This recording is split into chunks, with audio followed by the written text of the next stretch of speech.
Okay, let me see. Sa highway, 20 siya ang nakakuha. Sabi niya, pakibalik na lang ako. Kahit, ay, hindi ko. So since na ito ay na-discuss nila, ito na ngayon. No, i-discuss na natin ito. Ito na. Ano ba yung ano ba yung mga nilagay mo? Yan ba ay regarding doon sa ating pinag-usapan kahapon? Yung dito, nakalagay dyan? Kompleto ba yan? So, These are my 1-year budgeting plan. First is start up and set up. The equipment, ovens, display cases, refrigerators, roller, mixer, slicer, store renovation, interior design, initial signage.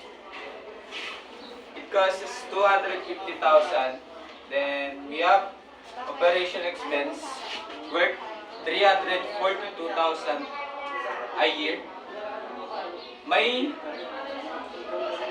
location is in Las Piñas. Then nagre-rent ako sa halagang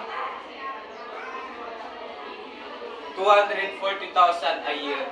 Then mga utilities is for water 24,000 pesos a year. Then electricity 30,000 a year. Then internet 48,000 a year. Then there are business registration for DTI 5,000 pesos a year. Mayor's permit 10,000. Then BIR permit 5,000.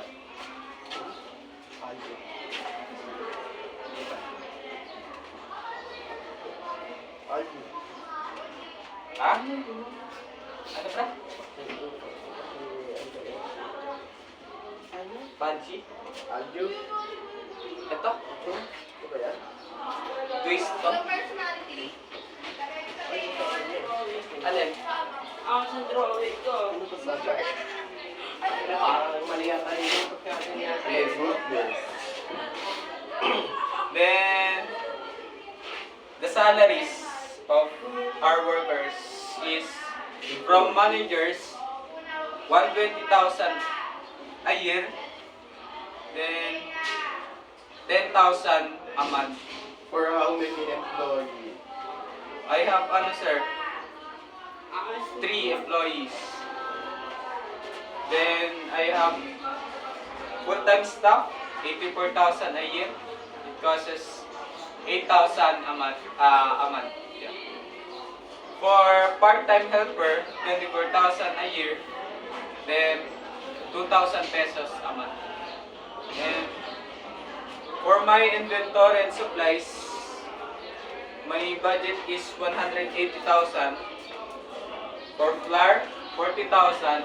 Sugar, 20,000. Dairy, 3,000. Milk, 10,000. Margarine, 10,000. Oil, 11,000. Egg, 11,000. And the snack beverages worth 80,000. And these are total of 1 million. Yan.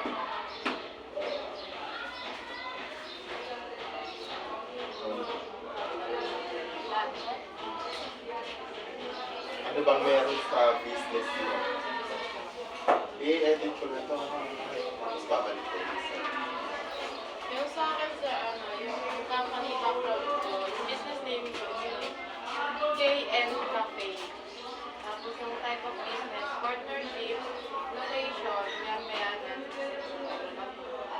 Yung mission, sir, to serve high quality coffee, beverage with a warm, family-friendly vision, to become a trusted, popular neighborhood coffee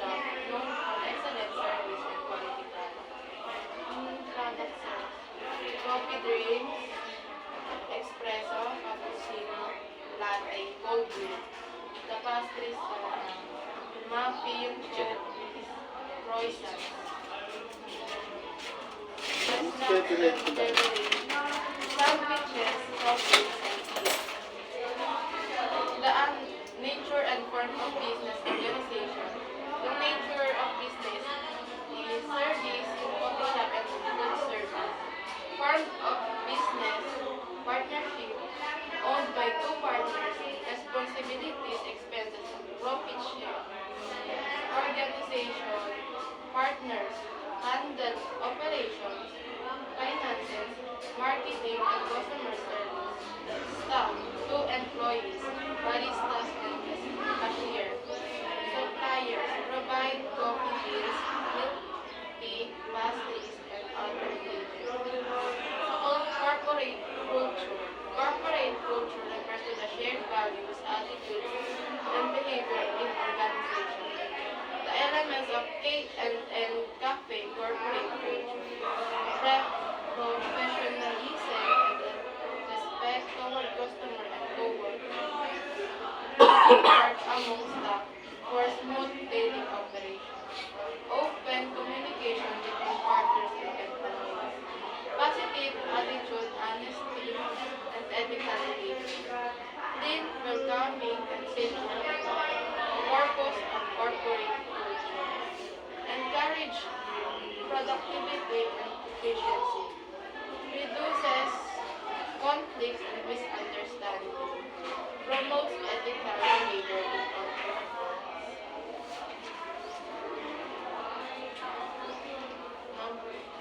Company Code of Conduct. The Code of Conduct is a formal set of rules guiding employees' behavior. Guidelines. Be honest and responsible in all your activities. Treat co-workers and customers with respect. Follow hygiene and safety rules. Keep company information confidential. Use company property responsibly. Comply with laws, business permits, and company regulations. Purpose. Maintain accountability for all staff. Ensure fairness and professionalism. Protect the company's reputation. Creates a safe and ethical workplace. Ethical leadership. Ethical leadership ensures that the coffee shop operates with honesty and fairness. How partners ensure ethical decision making. Lead by example in honesty, respect, and professionalism. Make fair and unbiased decisions. Communicate transparently with staff. Ensure all employees follow rules and company policies. Listen to employee concerns and address problem immediately. Rewards ethical behavior and correct any misconduct. Purpose. Build trust and morale among staff. Maintain a safe and professional work environment. Ensure consistent ethical behavior throughout the business. Product and ingredients. Product. Espresso, main ingredients, coffee beans, water, cappuccino, coffee beans, milk and sugar, latte, coffee beans, milk, sugar, cold brew, coffee beans, water, ice, muffins, flour, sugar, egg, buttermilk, cookies, flour, sugar, eggs, chocolate chips, croissants, flour, butter, sugar, yeast, sandwiches, red meat, cheese, vegetables, tea leaves, water, and sugar, soft drinks, butter, and soft drinks. Number 6. Annual expenses. Small coffee shop, 2 staff. Staff salary calculation. Yung daily salary ng staff ko, sir, is 560. Dalawa yung staff. Yung monthly salary per staff, 560 times 31 was 17,300. Wala silang day off.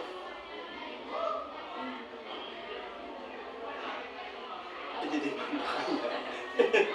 Alis yan. Dapat may day off. Sa isang linggo, per week is 1 day. So, dapat ang compute mo dyan, hindi pwedeng 31.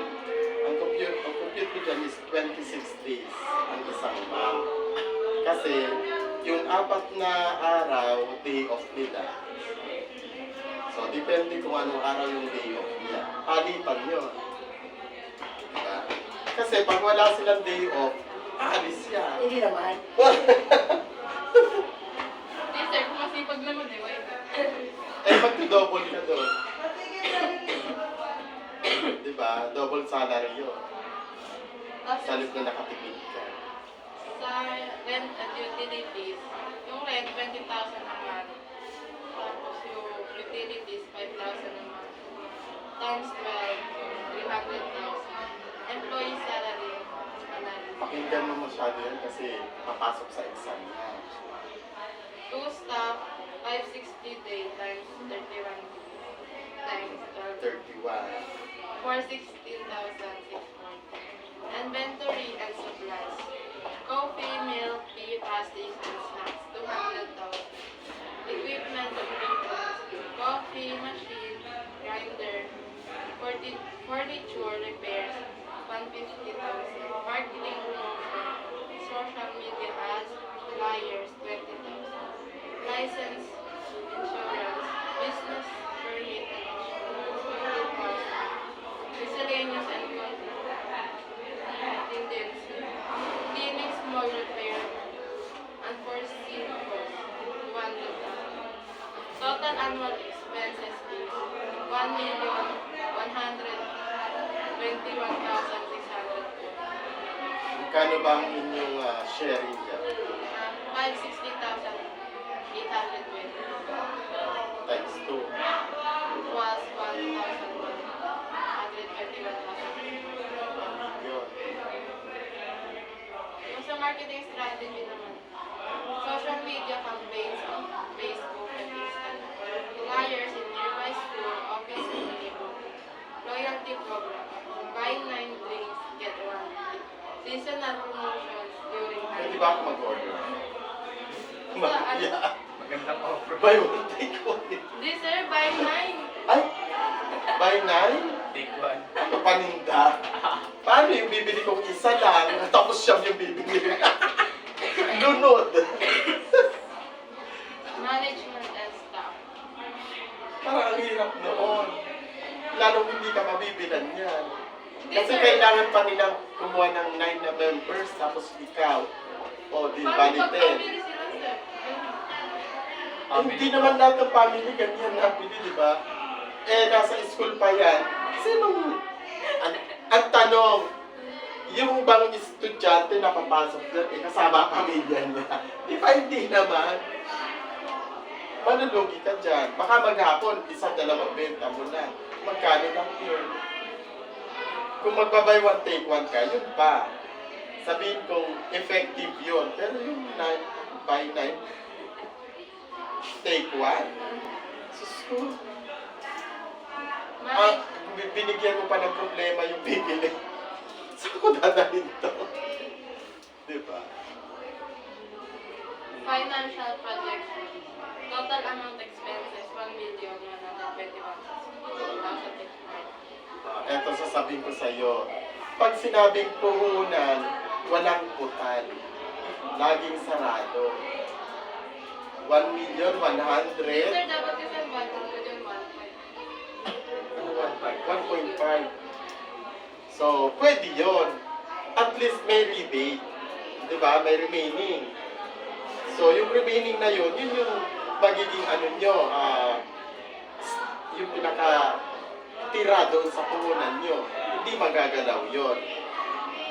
In case of emergency, na magdadagdag kayo ng product, yun yung gagawin nyo. Kasi nakapasok sa puhunan nyo yan. Yun yung gagasusin nyo. Hindi nyo nakukunin sa benta. Dahil yung benta, itak na yun na tumatakbo yun eh. Sa sa tubo nyo niya. Kung gano'n. Ngayon, kung magdadagdag kayo ng product, at least may gagamitin pa kayo. Ganun. Hindi pwedeng may putan. So, dapat ang punan mo ay 1.5. So, ibig sabihin, may remaining ka pa.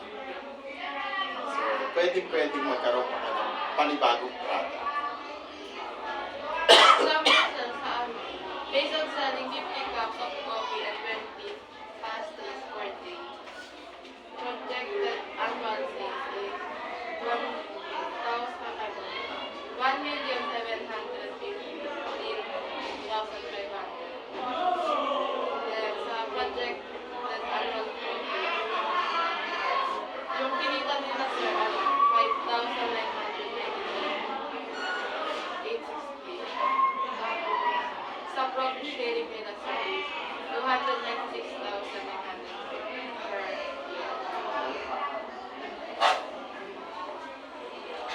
So, asan ba? Ito ba?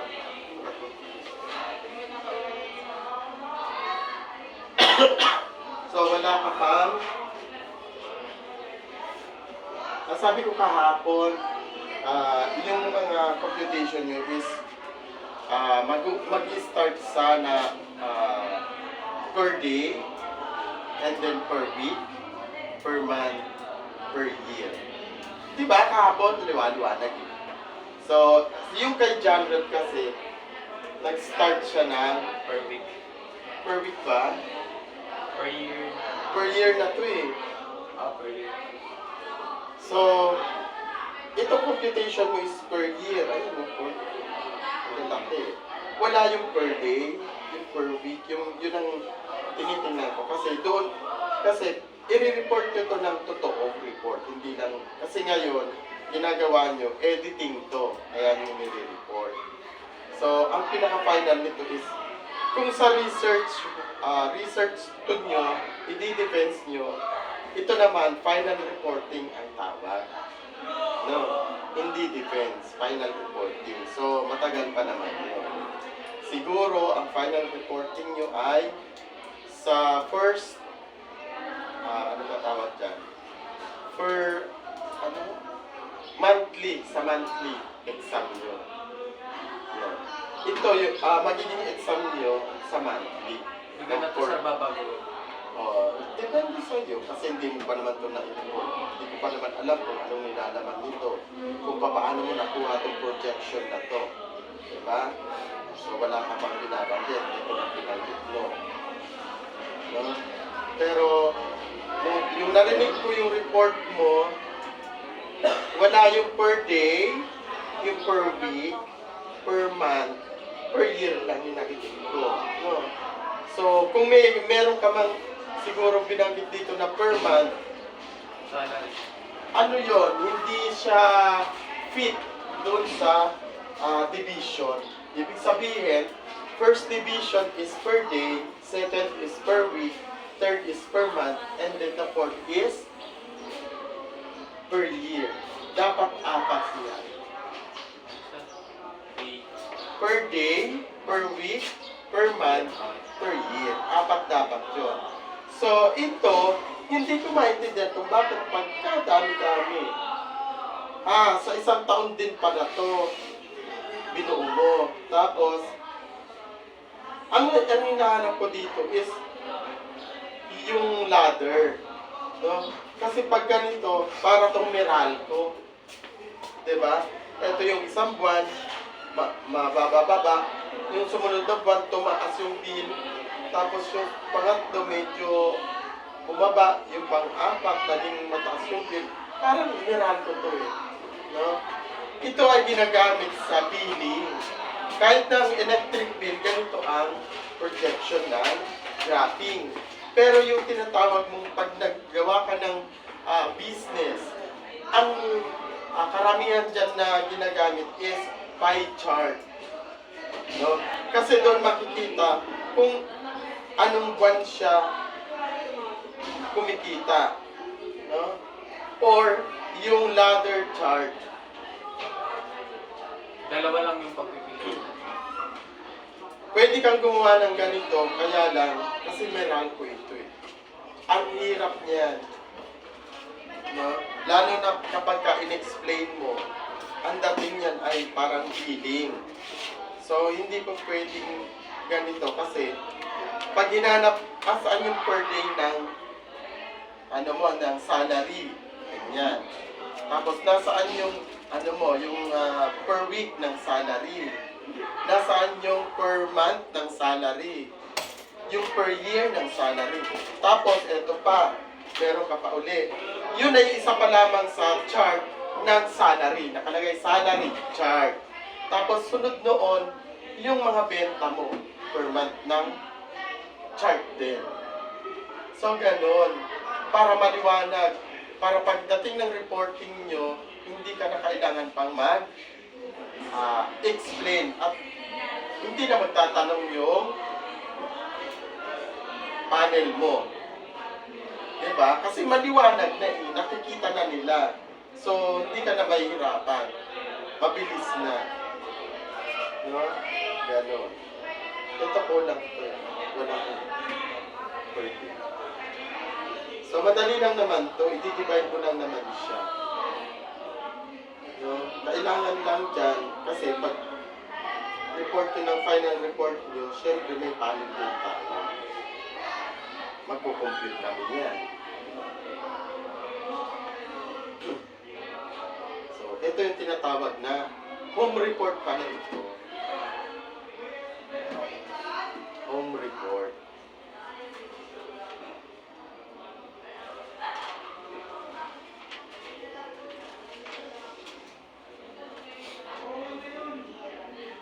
So, ngayon, kung may calculator kayo, gawin nyo na yung salary ng per day. Or kung ito na yung per year nyo, i-divide nyo na sa per day yan kung kita. Basta 26 ha. Walang 31. No? Kasi pag nag-31 ang monthly nyo, pag kinumpute nyo for 1 year, sobra yan. Hindi yan 365 days per year. Lalampas